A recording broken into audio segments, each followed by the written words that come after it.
బతుకమ్మ పండుగ వచ్చేస్తుంది. తెలంగాణలో అతిపెద్ద పూల పండుగ ఇది. సో, ఈ పండగలో చాలా విశిష్టతలు, విశేషాలున్నాయి. ముఖ్యంగా బతుకమ్మ అంటే బతుకు అమ్మ అని అందరూ చెప్తుంటారు మామూలుగా.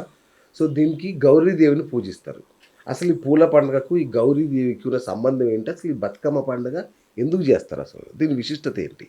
మనకి ఈ సంవత్సరం బతుకమ్మ 21వ తారీఖు రోజు, సెప్టెంబర్ 21వ తారీఖు రోజు పెత్తరమావాస్య అంటాం కదా. మన భాద్రపద మాసం అయిపోయినటువంటి అమావాస్య, పెద్దలకు బియ్యం ఇస్తామంటాం కదా.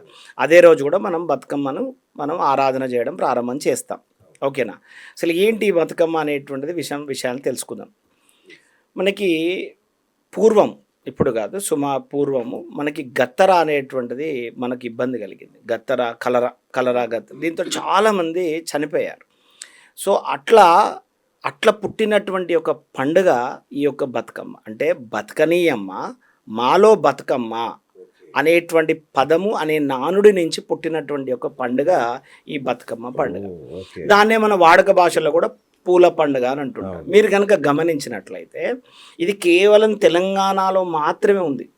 ప్రపంచంలో ఎక్కడ లేదు, దేశంలో ఎక్కడ లేదు, మన పక్క రాష్ట్రమైనటువంటి ఆంధ్రప్రదేశ్లో కూడా లేదు. కేవలం మన తెలంగాణ సాంప్రదాయం మాత్రమే. ఇంకొక విషయం, ఇది శాస్త్రపరమైన ఆధారితంతో జరుపుకునే పండుగ కాదు. ఒక్కొక్క ప్రాంతంలో దీన్ని ఒక్కొక్క రకంగా దీన్ని ఆచరిస్తూ ఉంటారు. ఓకేనా?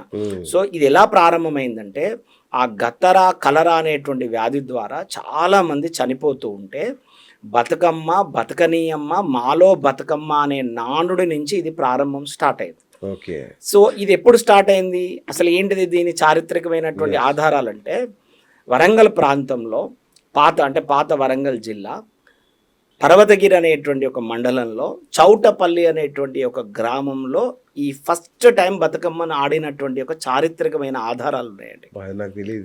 చౌటపల్లి అనే గ్రామంలో ప్రారంభం చేశారు. మా ప్రాంతంలో వచ్చేసి, వరంగల్లో వచ్చేసి వంగాల శాంతికృష్ణ ఆచార్య గారు అని చెప్పేసి బతుకమ్మ తల్లి చరిత్ర అని వారు ఒక పుస్తకం రాయడం కూడా జరిగింది. వారు ఆ పుస్తకం మీద కూడా చాలా మంది పిహెచ్డీలు చేశారు. వారు ఎక్కడికి వెళ్ళినా కూడా దీని బతుకమ్మ చరిత్ర అంతా కూడా వారు వ్యాప్తి చెందించడంలో వాళ్ళు ప్రముఖులు వాస్తవంగా, శాంతికృష్ణ ఆచార్య గారు. సో దానిలో చాలా క్లియర్గా రాయబడి ఉంటుంది. చౌటపల్లి అనే గ్రామంలో మొట్టమొదటిసారి ఒక బతుకమ్మను ఆడడం జరిగింది అన్నట్టు. అయితే చాలామంది ఎంగిలి పూల బతుకమ్మ, ముద్దపప్పు బతుకమ్మ, ఈ రకరకాల పేర్లు పెట్టి పిలుస్తూ ఉంటారు. అసలు అట్లాంటిది ఏదీ లేదు. అలిగిన బతుకమ్మ అని అలాంటిది ఏదీ లేదు. వాస్తవంగా విషయం ఏంటంటే, ఎంగిలి పడని బతుకమ్మ ద్వారా దీన్ని స్టార్ట్ అయింది. సో ఆరాధించడంలో ఎలా ఆరాధించాలనేటువంటి ఆలోచనకు వచ్చే వరకు మహాలక్ష్మి అమ్మవారు, సరస్వతి అమ్మవారు, గౌరీ అమ్మవారు, ఈ 3 త్రిశక్తి స్వరూపంగానే బతుకమ్మను ఆరాధన చేస్తారు. సో పూలది అని అంటే అప్పుడు ఉన్నటువంటి పూల ప్రకారం తీసుకున్నారు. తంగెడి పూలను తీసుకున్నారు. ఆ తంగెడి పూలు కూడా ఎలా తీసుకున్నారంటే, ఏ పువ్వు అయినా సరే అండి, మీరు గమనించండి, తంగెడి పువ్వు విషయానికి వచ్చే వరకు ఏ పూజకు వాడరు, ఏ ఆడవారు తలలో పెట్టరు, ఎక్కడ అలంకరణ గుమ్మాలకు వాడరు. సో కాబట్టి ఇప్పటి వరకు వాడనటువంటి పువ్వుని, రెండవది ఈ తేనెటీగలు వచ్చి అప్పటికి ఉన్నటువంటి ఒక మధురం స్వీకరించినటువంటి పూలు. సో అందుకే ఏం చేస్తారు, తంగెడి పూలు కూడా విరసించిన పూలను వాడరండి, మొగ్గగా ఉన్నప్పుడే తీసుకుంటారు. ఆ మొగ్గగా ఉన్నటువంటి పూలను తీసుకొని వచ్చే పెట్టి ఆరాధన చేస్తారు. సో ఎంగిలి పడని పూలతో చేసేది బతుకమ్మ కానీ ఎంగిలి పూల బతుకమ్మ కాదండి. అది అంటే కాలక్రమేణా అది అలా అయిపోయింది. అలా వాళ్ళ వాడడం అలవాటు పడ్డారు. కానీ అసలు కరెక్ట్ చెప్పాలంటే ఎంగిలి పడని బతుకమ్మ. ఓకే. ఇంకోటి గురించి మరి అట్లా అనుకుంటే తంగేడు వాడతారు, గునుగు వాడతారు, బంతి పూలు కూడా వాడతారు. ఇప్పుడు తంగెడి పువ్వు గురించే కదా నేను విశేషంగా చెప్పాను. గునుగు ఏంటి? గునుగు ఇప్పుడు వాళ్ళకి ఆ రోజులలో వాళ్ళకు ఉన్నటువంటి అవకాశం ఏంటి, రెండోది దీంట్లో ఇంకొక ఔషధ గుణం కూడా దాగింది. తంగెడి పువ్వుతో కానీ లేదా గునుగు పూలతో కానీ చేసినటువంటి వాటితో కనుక ఈ 9 రోజులు ఆడిన తర్వాత, లేదా ప్రతిసారి ఆడిన తర్వాత ఏం చేస్తారు, దాన్ని తీసుకెళ్ళి ఆ కుంటలో పడేస్తారు. అవునా? సో అలా పడేయడం వల్ల ఏమవుతుందంటే విషరోగాలు అనేటువంటి రావు. అవి కూడా ఒక రకంగా చెప్పాలంటే ఔషధ గుణాలు కలిగిన పూలనే వాడతారు.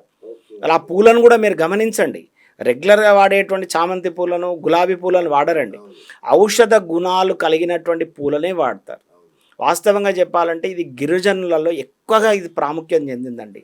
తర్వాత కూడా మన రాష్ట్రం అంతా కూడా వ్యాప్తి చెందింది. వాస్తవంగా ఏంటంటే ఇది ఫస్ట్ పుట్టినటువంటిది ఏదైతే ఉందో గిరిజనుల నుంచి పుట్టింది ఇది వాస్తవంగా. సో వాళ్ళకి తెలుసు అంటే ఆరోగ్యపరమైనటువంటి సూత్రాలకు వాడబడేటువంటి ఒక మొక్కలనే వాడారు వాళ్ళు, ఆ పూలనే వాడారు, వేరే వాటిని వాడలేదు. అవును. మరి బతుకమ్మను 9 రోజులు ఆడాలి, ఇట్లా కొన్ని నిబంధనలు ఉంటాయి కదా, నిజానికి ఎన్ని రోజులు ఆడాలి బతుకమ్మని? అట్లా ఉండదండి వాస్తవంగా కూడా. ఇప్పుడు దీనికి శాస్త్ర ప్రామాణికం ఏమీ లేదు. ఓకే. మీరు ఏ సిద్ధాంతిని అడిగినా ఏ వేదాలలో ఎక్కడ లేదు దీని గురించి. ఇది కేవలం మన సాంప్రదాయం ప్రకారంగా ఆచరిస్తూనే వస్తున్నాం.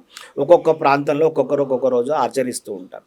బట్ ఓవరాల్గా దీనికి సంబంధించి ఏంటి, మనం ముగ్గురు అమ్మవాళ్ళను ఆరాధన చేసినట్టే. ఓకే. మహాలక్ష్మి అమ్మవారు, మహాసరస్వతి, గౌరీ అమ్మవారు, ఈ ముగ్గురు త్రిశక్తి స్వరూపంగానే మనం బతుకమ్మను ఆడుతూ ఉంటాం. ఒకటి 6వ రోజు ఆడరండి. 6వ రోజు అలిగిన బతుకమ్మ అంటారు. అలిగిన బతుకమ్మ కాదు, అరిష్టము అని చెప్పి మొదటిసారి ఆడినటువంటి రోజు 6వ రోజు ఎవరైతే ఉన్నారో ఆ రోజు ఆడలేదు. ఓకేనా? సో ఆ రోజు నుంచి 6వ రోజు అరిష్టం అనేటువంటి ఒక పదము నానుడిలోకి వచ్చి ఆ పదాన్ని పలకలేక అర్రము అనే పదాన్ని మన వాడుకలోకి తీసుకొచ్చారు. 6వ రోజు బతుకమ్మ ఆడితే ఆ మొదటిసారి ఆడినప్పుడు ఆ రోజు ఆగిపోయింది, 6వ రోజు ఆడలేదు. అరిష్టం జరిగింది అనే ఒక భావన వల్ల అది ఒక సెంటిమెంట్ కంటిన్యూ అవుతుంది. అంతేగాని అలాంటిది ఏమీ లేదండి. ఎవరి ప్రాంతాలను బట్టి వాళ్ళు ఆడుకోవచ్చు. కొన్ని ప్రాంతాల వారు 9 రోజులు ఆడి 10వ రోజు కూడా చేస్తారు. కొంతమంది 5వ రోజే ఆడతారు. 6వ రోజు నుంచి ఇక బతుకమ్మ ఆడరు. కొన్ని చోట్ల బొడ్డెమ్మ అని చెప్పి బతుకమ్మ కంటే ముందు వారం రోజుల నుంచి బొడ్డెమ్మ ఆడడం కూడా ఒక ఆనవాయితీగా ఉంది. సో దీనికి శాస్త్ర ప్రామాణికం లేదు. ఆ ఊరు ఆ వాడకు సంబంధించినటువంటి సాంప్రదాయ ప్రకారం ఆచరిస్తూ ఉండేటువంటి ఒక పండుగ ఈ పూల పండుగ, బతుకమ్మ పండుగ.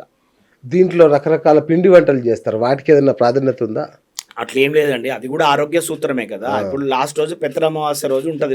ఉదాహరణకి లాస్ట్ రోజు సద్దుల బతుకమ్మ అని చేస్తారు. సద్దుల బతుకమ్మ ఏం చేస్తారు, సద్దులు అనే పదం ఏంటి, మనకి అన్ని రకాలైనటువంటి ఔషధ గుణాలు కలిగినటువంటి ఒక రోజు ఏం చేస్తారు, కొబ్బరి చక్కెర పెడతారు.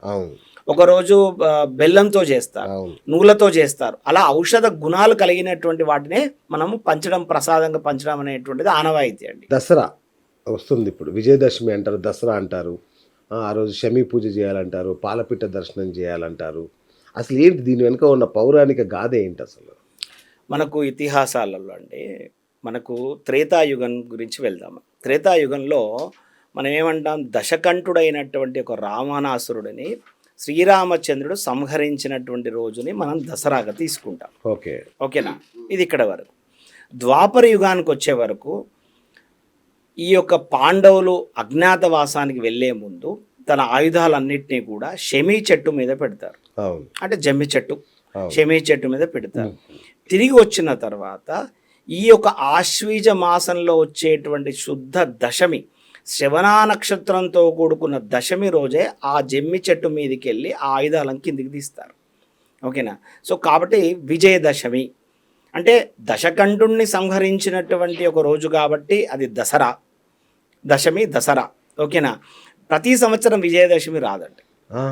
శ్రవణా నక్షత్రంతో కూడుకున్నటువంటి ఆశ్వీజ దశమి వచ్చినప్పుడు మాత్రమే, శుద్ధ దశమి వచ్చినప్పుడే అది విజయదశమి అవుతుంది. సో ఈ సంవత్సరం బ్రహ్మాండంగా మనకు విజయదశమి వస్తుంది.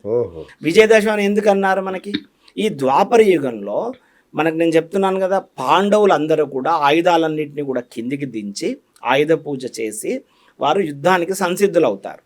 సో అలా విజయం చేకూరింది కాబట్టి దాని విజయదశమి అనేటువంటిది మనకు నానుడిలోకి వచ్చింది అన్నట్టు. సో ప్రతి సంవత్సరం విజయదశమి రాదు. ఈ సంవత్సరం అద్భుతంగా విజయదశమి వస్తుంది. అక్టోబర్ 2వ తారీఖు 2025వ తారీఖు రోజు ఈసారి మనకి బ్రహ్మాండమైనటువంటి విజయదశమి వస్తుంది. దాన్ని సద్వినియోగపరచుకోవాలి మనం. మరి ఏం చేయాలండి విజయదశమి రోజు వస్తే? నూతన వాహన కొనుగోలు కానివ్వండి, అగ్రిమెంట్స్ కానివ్వండి, నూతన వ్యాపార ప్రారంభానికి కానివ్వండి, ఇది విశేషమైన రోజు అండి. ఈ విజయదశమి రోజు వాహనం కొనుగోలు చేయడం వల్ల కీర్తి ప్రతిష్ట కలుగుతుంది, వంశం వృద్ధి కూడా కలుగుతుంది అండి. నూతన వ్యాపారాన్ని ప్రారంభం చేస్తే కూడా దిగ్విజయంగా మీరు ఆ వ్యాపారాన్ని మీరు కొనసాగించగలుగుతారు. ఏదైనా ముఖ్యమైన అగ్రిమెంట్స్ కానివ్వండి, ఏవి ఉన్నా కూడా ఆ రోజు చేసుకోండి. ఈసారి వచ్చేటువంటిది విజయదశమి, నిజమైన విజయదశమి, అసలు విజయదశమి కాబట్టి దీన్ని సద్వినియోగపరచుకోండి ఈ సంవత్సరం. ఇంకోటి ఏంటంటే ఉదయం సుమారుగా 7:30 నుంచే ప్రారంభం అవుతుంది.